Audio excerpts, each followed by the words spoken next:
magdadangin. Huwag sanang ipagkain,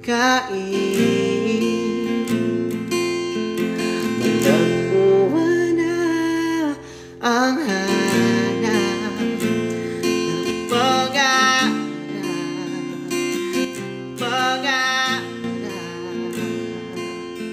Kasalanan nga bang umibig? Parusang lungkot ang hatid, lamig ng hangin ang yakap. Tuwing gabi,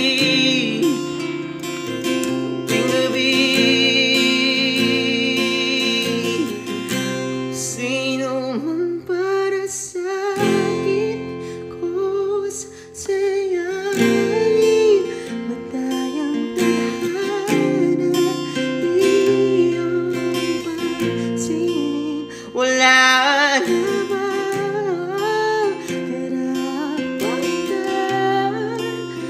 pagliyahan ang hiling.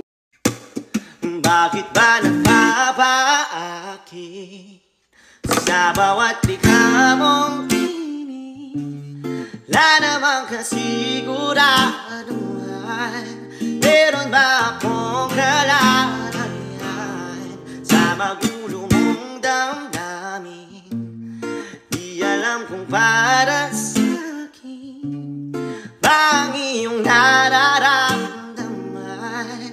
Kailan mo balak na? Hello mga kaparmlat, nandito po tayo ngayon sa Tagkawayan, Quezon. Ayan, meron tayong binisitang... Ilang hektarya ito, kuya?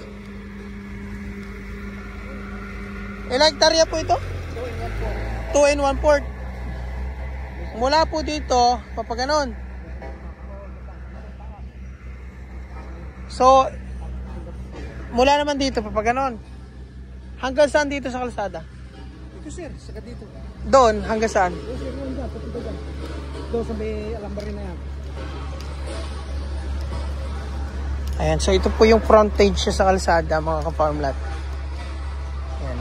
And iyan lang po ang poste ng kuryente. Ito. Kaya sa source ng kuryente, walang problema. So ito yung Lenderos. Tapos doon, pupunta tayo sa may tabi ng bahay. Okay. Sige po. So mamaya natin videohan yan mga ka-farmlat. So dito muna tayo. 2 1/4 hectares. Ayan. Kita nyo po may mga saging na tanim tabing kalsada. Ayan. So ito dinadaanan natin Lenderos. Hindi tayo dumaan dito sa loob kasi may bakod po siya. Ayan. Pero makakarating tayo hanggang sa kaloob-looban ng property. So mostly na dinaanan naman namin mga ka-farmlat ay cemented. So siguro mga 20 minutes drive to from town proper ng Tagkawayan, Quezon and National Highway ng Manila Bicol Road. Sa bypass road naman na dinidevelop, siguro mga 10 minutes drive na sa bypass road na tayo.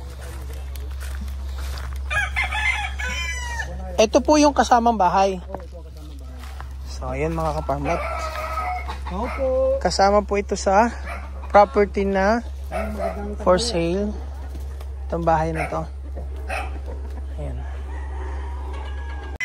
So ayan, kasama po itong lahat na napapalooban. Ayan. May mga backyard ng manok po. Ayan, including po itong ayan. May signal po sa TV. Then, ito po yung portion ng palayan. Ito naman po yung poste ng kuryente. Ayan. Yan, hanggang doon. Ibabog na yung... Baka daw na dyan ibabaw. So, sako pa po yung mga nyug na yan? Oo, sir. Okay. Mabababa pa. O, ganda. Saan ang daan papunta doon? Dito? Ay, hindi ko lang alam, sir, kung saan ang daan papunta dyan. Okay, dito muna ako.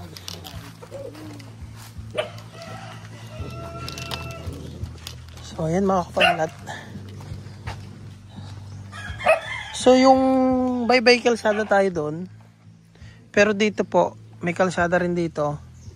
So 50 meters po yung pagitan. Papunta doon sa lote.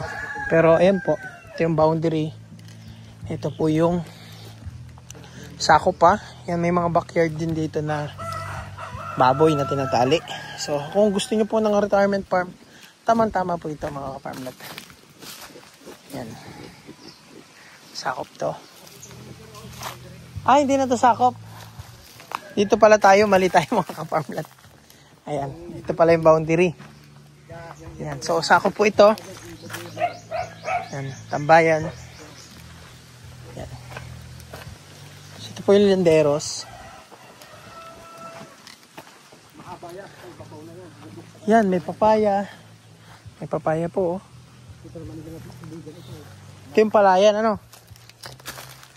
Ito yung sa nadaan papunta doon. Dito ang daan, ano? Andun ang mga baka.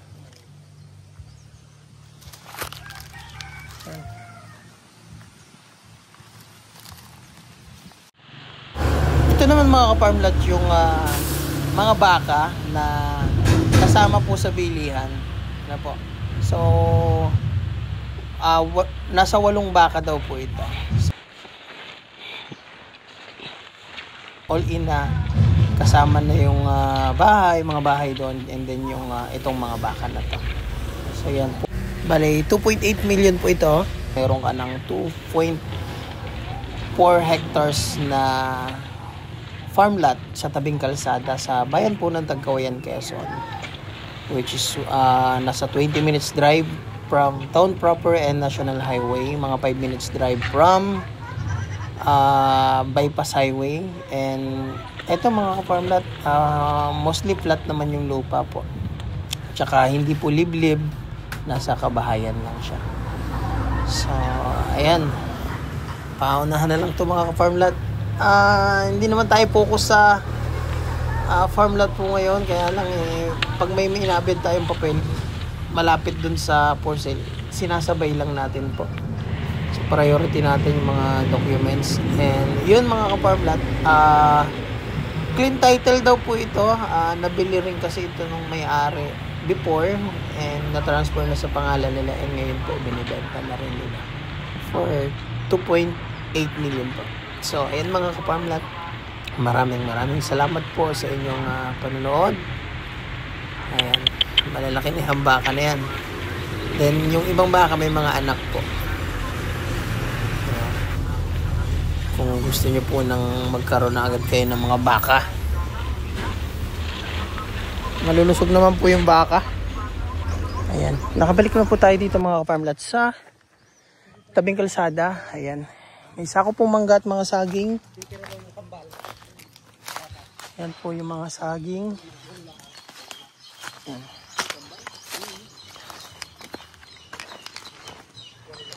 So nakabakod naman po sa harap ng kalsada tsaka sa gilid. Yan, papaganon. So about kung magpapalayan, ito po ang source ng tubig. Ayan.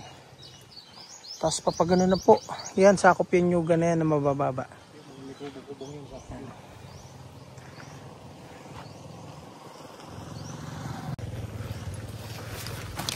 So yan, pantayan po dito sa part na to. Nasakop yung saging na yan. Saging na sa po ang tanim. Hanggang doon. Yan. So ito po, hindi na sakop, pero yan, ito po, papunta doon, sakop yan. Yan. May kubo pa doon. Sakop pa po yan. Yan. Hindi na tayo pupunta doon. Mainit. Yan. So itong pwesto naman natin mga ka-farm lot, mula dito papuntang National Highway, siguro po mga 20 minutes drive hanggang papunta pong bayan po ng Tagkawayan, Quezon. Ito naman po, ito'y way para punta naman pong Daet, yung ginagawang new bypass highway ng Camarines Norte to Quezon. Ano po? Ayan, papunta pong Daet yan. So mula dito, dun sa bypass road, nasa siguro po mga 5 minutes drive lang. Hindi, malapit na po. Mga 3 minutes lang, andun na tayo sa bypass highway. Yan, napakaganda po ng bypass highway dyan. So, papunta dito, paggawa na yung bypass highway, mas maganda pong dumaan dyan. Tapos papunta dito, malapit na.